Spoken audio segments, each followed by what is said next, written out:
Então, pessoal, resumindo o nosso conteúdo da primeira semana, a gente tem aqui operações matemáticas com números racionais. O que são números racionais? Os números racionais são números que podem ser escritos em forma de fração. Por exemplo, 7 sobre 2, que é igual a 3,5. Por exemplo, se eu tenho R$7, vou dividir para duas pessoas, eu vou, cada uma das pessoas vai receber R$3,50. 2 sobre 1, ou seja, 2 dividido por 1 é 2. 5 sobre 2 é 2,5, ou seja, eu tenho R$5. Vou dividir esses R$5 para duas pessoas, cada uma vai receber R$2,50. 12 sobre 6 igual a 2, ou seja, 12 dividido por 6 igual a 2. Esses números também podem ter representação decimal finita ou decimal infinita e periódica. Ou seja, decimal infinita é todo número decimal com um número finito de casas depois da vírgula. Pode ser escrito como uma divisão entre números inteiros. Por exemplo, 0,2. Aqui nós temos só uma casa depois da vírgula. Então, ele pode ser escrito em forma de fração assim, 2 sobre 10. Por quê? Porque se nós formos dividir 2 sobre 10, nós vamos achar esse resultado 0,2, ó. 2 dividido para 10. 2 é menor que 10, então não podemos dividir 2 por 10. O que a gente faz? Coloca um zero aqui e um zero aqui com a vírgula. 20 dividido por 10 é 2, porque 2 vezes 10 é 20. Para 20, nada. Então, tá aqui, olha. Por isso que ele pode ser escrito como uma divisão entre números inteiros. 0,02. Então, se nós temos só uma casa depois da vírgula, então aqui é uma casa decimal. Aqui, se nós temos duas casas depois da vírgula, já passa a ser um centésimo, né? Porque duas casas já é um centésimo, ó, 2 zeros. Então, nós temos 6 dividido por 100, ó.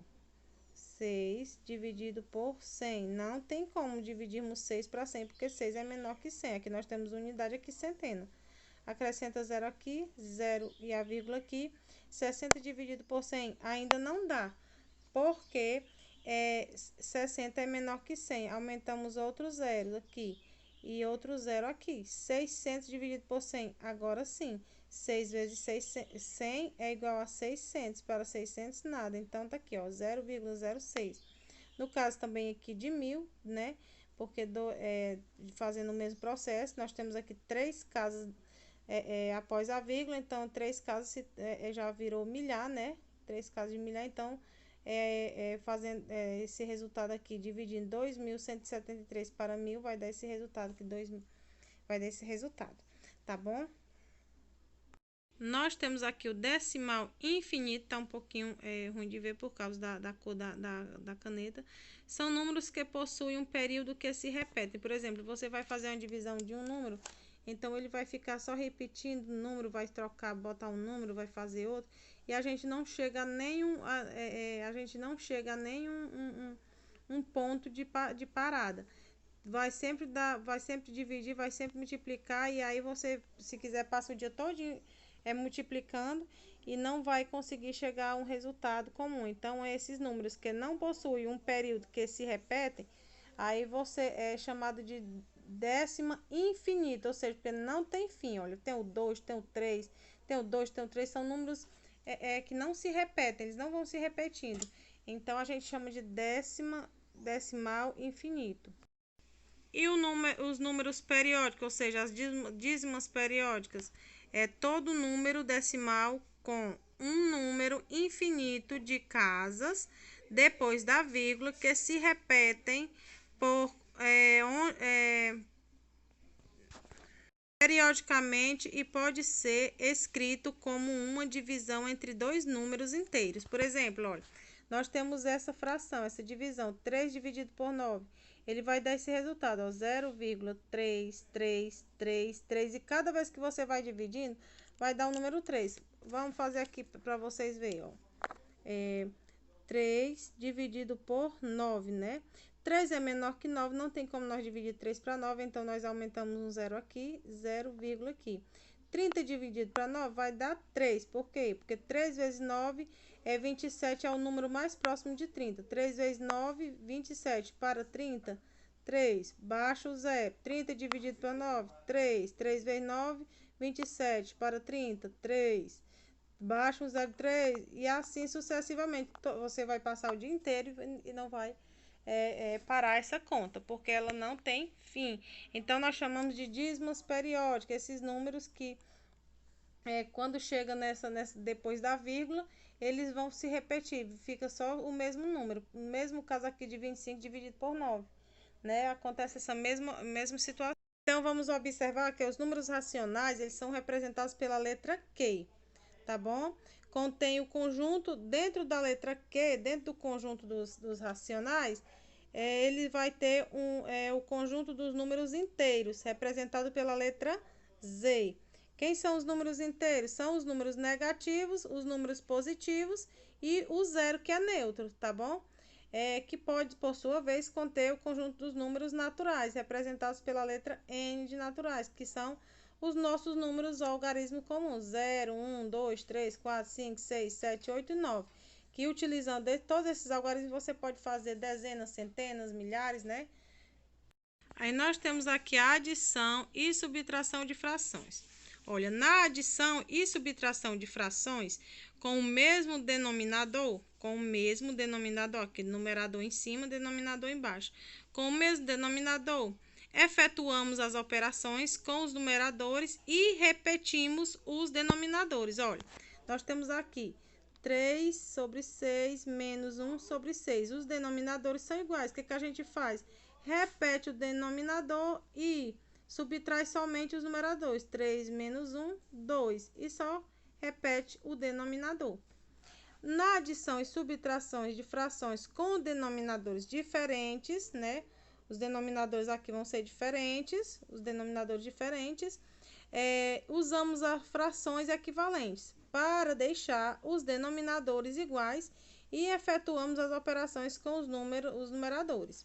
Para determinarmos equivalentes, podemos utilizar o mínimo múltiplo comum, né? Mínimo múltiplo comum. Vou explicar o que é o mínimo múltiplo comum. O mínimo múltiplo comum é o menor número, menor número que nós podemos encontrar que seja divisível dos outros números. Nós temos aqui, 1 sobre 4 mais 2 sobre 3. Para a gente que nós temos denominadores diferentes. Então, nós temos que procurar um número, né, um menor número, que possa multiplicar esses dois números ao mesmo tempo. Então, nós vamos fazer o quê? Uma fatoração. Nós temos aqui o 4, né? Trouxemos para aqui o 3. Começamos pelo número 2. Por quê? Porque todo número é divisível por 1, né? Então, nós começamos pelo número 2. 4 dividido por 2 são 2. Vírgula aqui. 3 é divisível por 2? Não. O que a gente faz? Repete. Ainda dá por 2? Dá, o próprio 2. 2 dividido por 2 é 1, né? O número 1. Aí repetimos. O 3 é divisível por 2? Não. Repete o 3. Agora, dá para dividir por 2? Não. Vai dividir por quem? Pelo próprio 3, que só tem ele. 3 repete o 1. 3 dividido por 3 é 3. Então, nós pegamos aqui o 2 vezes 3 e fazemos a multiplicação. 2 vezes 2 são 4. 4 vezes 3 é igual a 12. Então, nós encontramos um denominador comum para os dois números. Então, o que a gente faz aqui, ó? Passa esse traço, coloca o 12 e deixa ele livre aqui. O que a gente vai fazer? Uma multiplicação e uma divisão. 12 dividido por 4 são 3. 3 vezes 1 é 3. Mais, botou aqui 3, mais 12, este mais aqui continua aqui. 12 dividido por 3 são 4. 4 vezes 2 é igual a 8. Então, mantém o denominador e soma os numeradores. 3 mais 8 é igual a 11.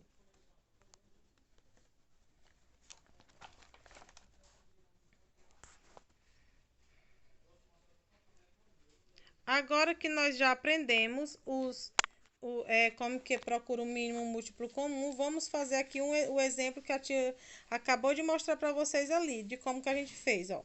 vai ter competição de natação no clube. Daniel e Felipe irão participar. Como Daniel ainda não é muito experiente, ele vai nadar apenas um quarto do trajeto e Felipe pretende nadar dois terços, né? Então, qual será o trajeto percorrido pelos dois amigos? Então, nós fizemos esse processo, né? Aqui, ó, colocamos um quarto que Daniel fez, depois colocamos 2 terços que Felipe fez, para a gente poder encontrar qual foi o trajeto que foi 11 12avos que eles fizeram, esse trajeto, do trajeto que precisa ser feito. Agora nós vamos pela multiplicação, né, dos racionais. Nós temos aqui a multiplicação de frações. Na multiplicação das frações, efetuamos o produto entre os numeradores e o produto entre os denominadores. Ó, é simples. Nós temos aqui 3 quartos vezes 2 quintos é igual a 6 sobre 20avos. Porque nós só fazemos a multiplicação do numerador com numerador e denominador com denominador. Observem, 3 vezes 2 é igual a 6. 4 vezes 5 é igual a 20. Vamos praticar?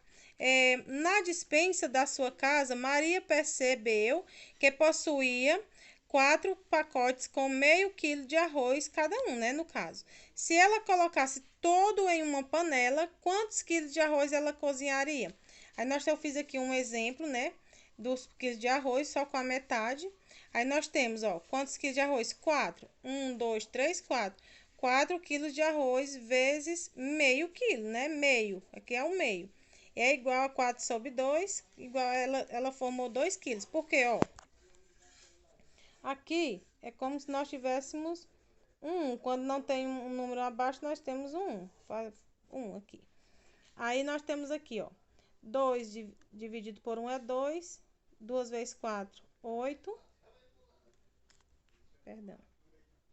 Me confundi com a outra, por favor. Vamos, só um minutinho. Aqui nós temos o 1, né? Nós estamos na multiplicação, gente. Perdão. Na multiplicação, a gente simplesmente multiplica o denominador com denominador e numerador com numerador. 1 vezes 2 é 2. E 4 vezes 1, 4. 4 dividido por 2 é 2. Então, ela tem 2 quilos de arroz. Por quê?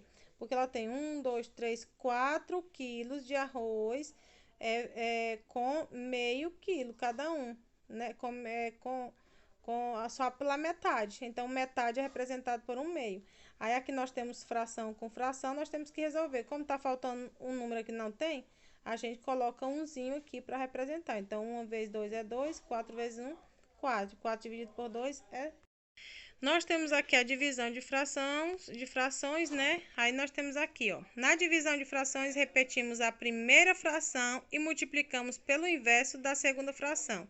Eita, tia Artemi, como assim? Olha, nós temos a primeira fração e aí dividimos, né? Depois aqui pela fração 1 sobre 9. O que que a gente vai resolver? A gente mantém a primeira fração e depois multiplica pela segunda fração ao inverso. Ó, nós temos uma divisão.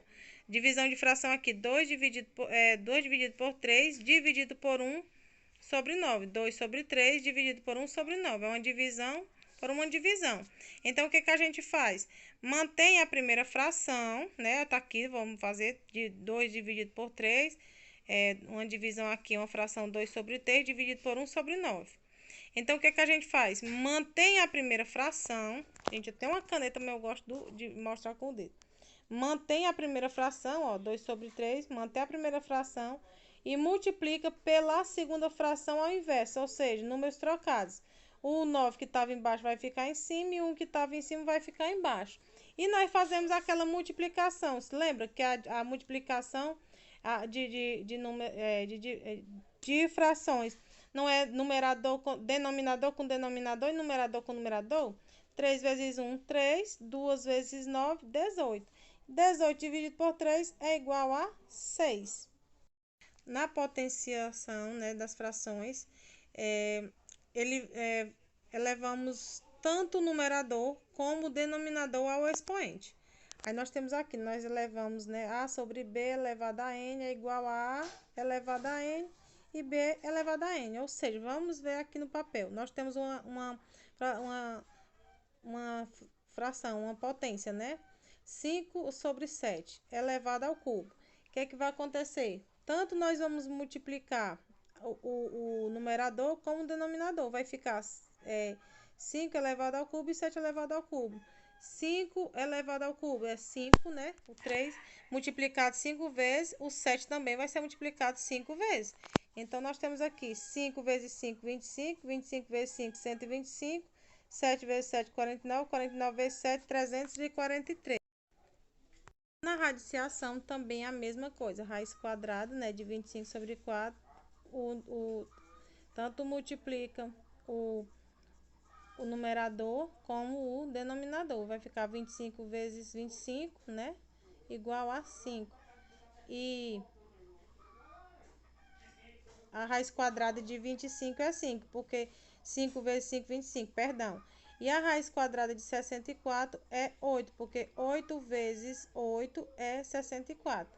Coloquei esse 2 aqui para mim fazer um lembrete, mas no caso, quando eu for explicar para vocês. No caso, eu coloco bem aqui, tá bom? Vou colocar aqui para você entender melhor. Porque 5 vezes... Qual é a raiz quadrada de 25? É 5, porque 5 ao quadrado, ou seja, ó, 5 vezes 5 é igual a 25. E 8 vezes 8, ou seja, 8 ao quadrado, é 8 vezes 8, 64. Então, 5 vezes 5 é igual a 25, e 8 vezes 8 é igual a 64. Faz o mesmo processo. Se for números decimais, também é a mesma coisa, né? Tiro daqui a vírgula, vem para cá o número normal, né? Fica com a raiz quadrada de 144 é 12, raiz quadrada de 100 é 10. Mas nós podemos simplificar